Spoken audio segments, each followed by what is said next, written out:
బాబాయిని లేపేసే క్రెడిట్ ఉంది. నిన్న మా అచ్చినాడు చెప్పిన మాట నిన్న ఈ రోజు కాదు, నేను మీ ప్రెస్ మీట్ లో అనేక పర్యాలు చెప్పారు. రాజశేఖర్ రెడ్డి మరణం వెనక కూడా జగన్మోహన్ రెడ్డి హస్తం ఉంది, సందేహమే లేదు. ఎందుకు ఆ రోజు ఉంది కాబట్టి బొత్స సత్యనారాయణ గారు శాసనసభలో చెప్పాడు, రాజశేఖర్ రెడ్డి గారి మరణం వెనక జగన్ కూడా ఉన్నాడని మాకు అనుమానంగా ఉందని. ప్రభుత్వంలో ఆ రోజు పిసిసి అధ్యక్షుడిగా ఉన్నటువంటి బొత్స సత్యనారాయణ గారు శాసనసభలో చెప్పాడు, ఆన్ రికార్డ్.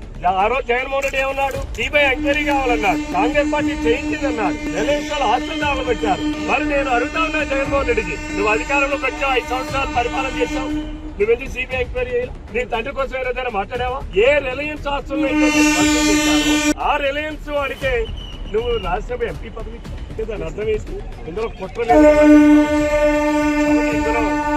ఇవన్నీ ఆయన చెల్లె చెప్పింది, మా జగనానికి ఎప్పుడు కూడా ఏం కావాలంటది, గన్నలు గొడ్డలు తప్ప ఇంకోటి అక్కల్లా. మాకు కావాల్సింది రాష్ట్ర ప్రగతి, అభివృద్ధి, రాష్ట్ర సంక్షేమం. దానికోసం తెలుగుదేశం, జనసేన, భారతీయ జనతా పార్టీ ఆ రోజు ప్రధానమంత్రి మోడీ గారు చెప్పారు,